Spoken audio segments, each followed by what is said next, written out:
YouTube. Hey, it's Mike from Thunderhill Farm. If this is your first time here, we don't really farm.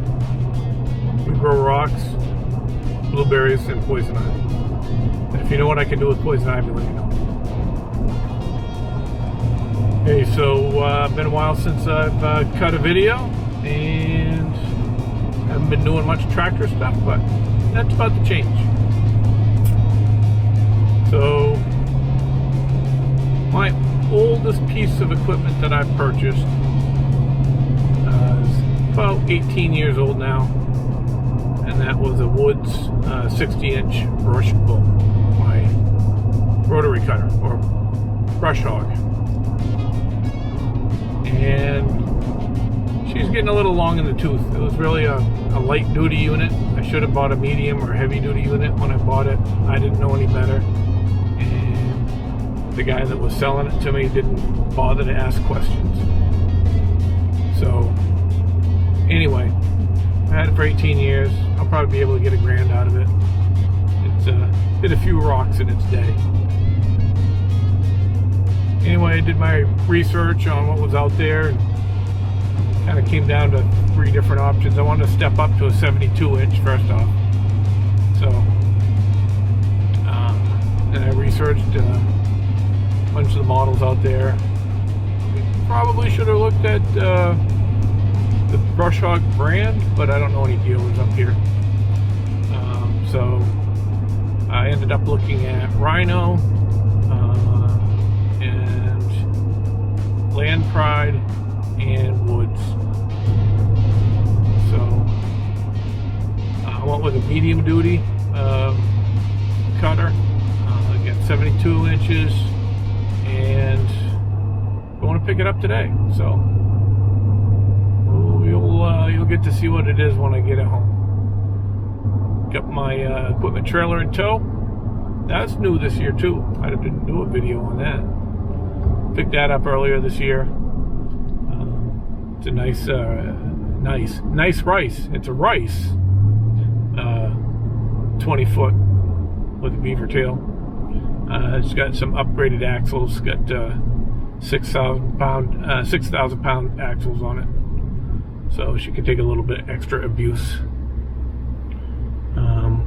First time I trailered the tractor with the brush hog and the grapple on it, I took it to a cat weigh station to get it weighed. Trailer with the brush hog on it and the brush hog was 9,100 pounds. So pushing the envelope a little bit, but towed real good. The Tundra handled it fine, and yeah. So I'm going to pick up this new piece of equipment today, and we'll see you when I get home.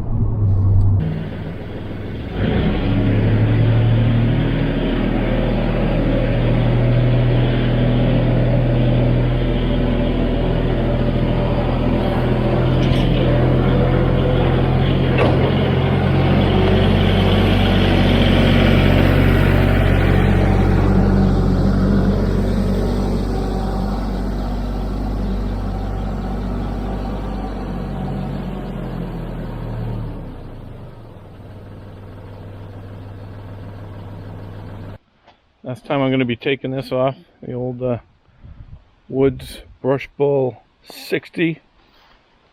This is not heavy duty. This is light duty. See,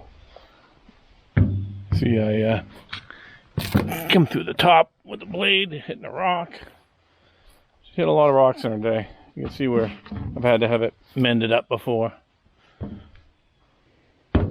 And kind of the last straw is these bent. I think you can just, whoever gets it can weld on some braces there to straighten that out, or just order brand new arms. I'm sure they're a pretty common item. It's cut a lot of grass for me, but it's time to go. I got one more repair to do. This lost a nut on this. I'm mowing at the our club's big field. last weekend. So I'm going to get that out of there and go get hooked up to the new gear. All right, the other good thing about a new brush hog, it's going to be quick hitch compatible.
Alright, so I had said I was looking at a Rhino, a Land Pride, and a Woods. I was looking at the Woods 7230. And the dealership gave me a price of $5,500. It had chains. That's a really nice brush hog. And the Land Pride was the 2672. And that one came in at about $4,000 with the chains for the guards. And the Rhino is a TW26, and it was $3,500 but no chains. So the chains would be probably another $400, $500, somewhere in there. So the Rhino and the Land Pride are pretty close in price. The dealer said the Woods probably wasn't super available. The Land Pride might be more available, which tells me they didn't have either. I did manage to find a Rhino though, so that is what we ended up with. This is a Rhino TW26. So it has non-replaceable skids on it. It's kind of a downside, but I never replace the ones on my Woods. It's got a 11 gauge top or 10 gauge top, I'll check that, and 7 gauge sides. Those are heavy duty sides on that thing.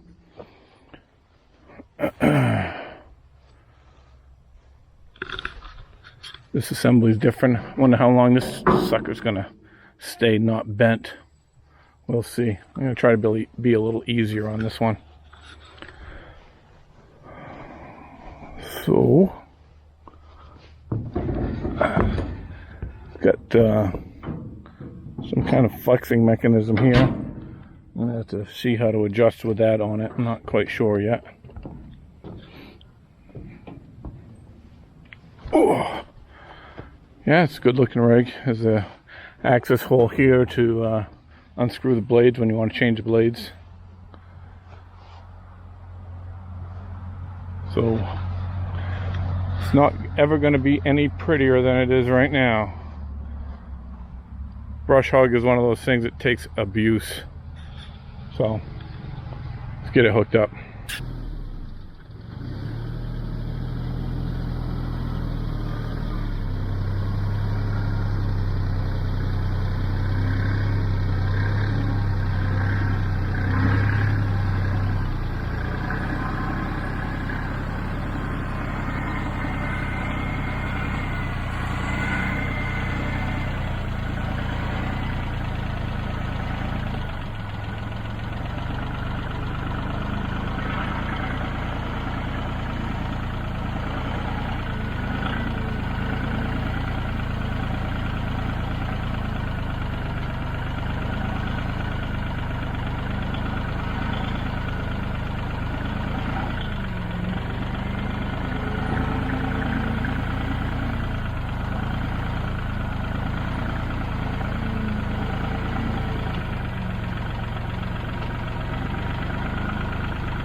That was absolutely the first time I've had a real super easy time with the quick hitch.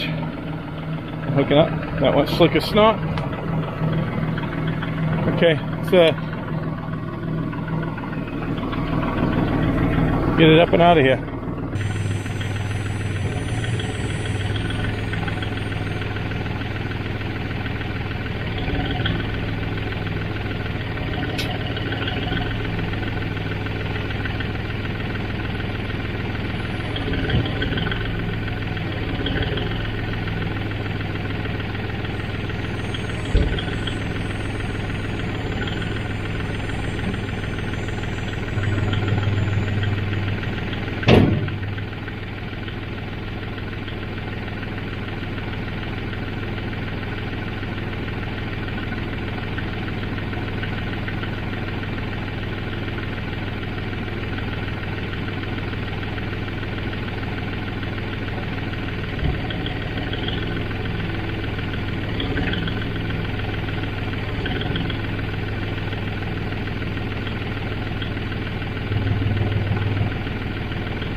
Alright, I was struggling a little bit. The brush hog got over to this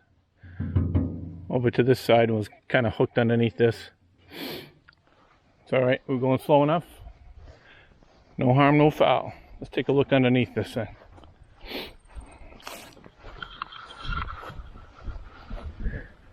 Ah, pretty. Looks like a pretty standard blade, almost like the woods blades. Sweet.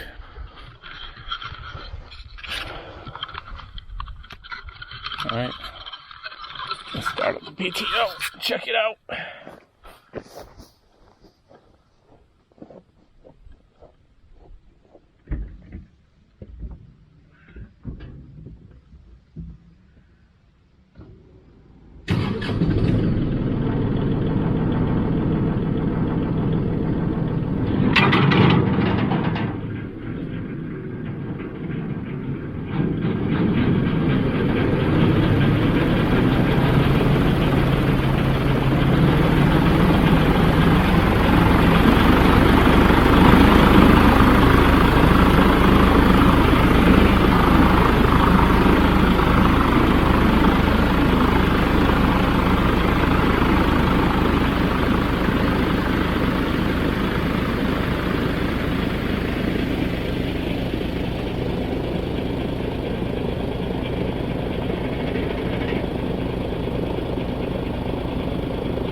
Alright, hopefully that was cool to watch. I'll see it when I edit video.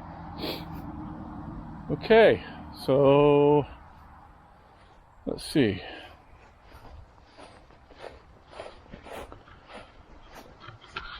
I'm gonna monkey around with the rear height probably tomorrow.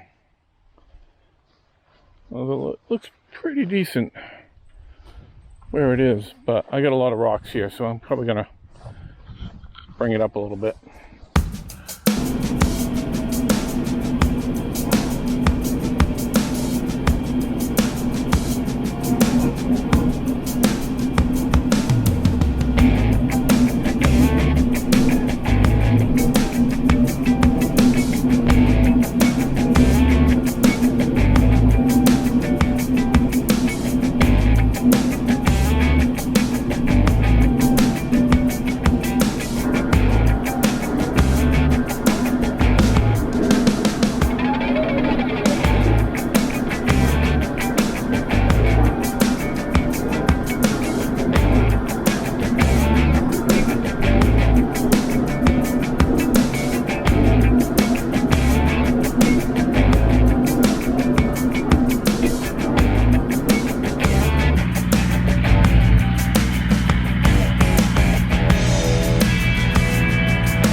Okay, I ran out of battery on my DJI Osmo.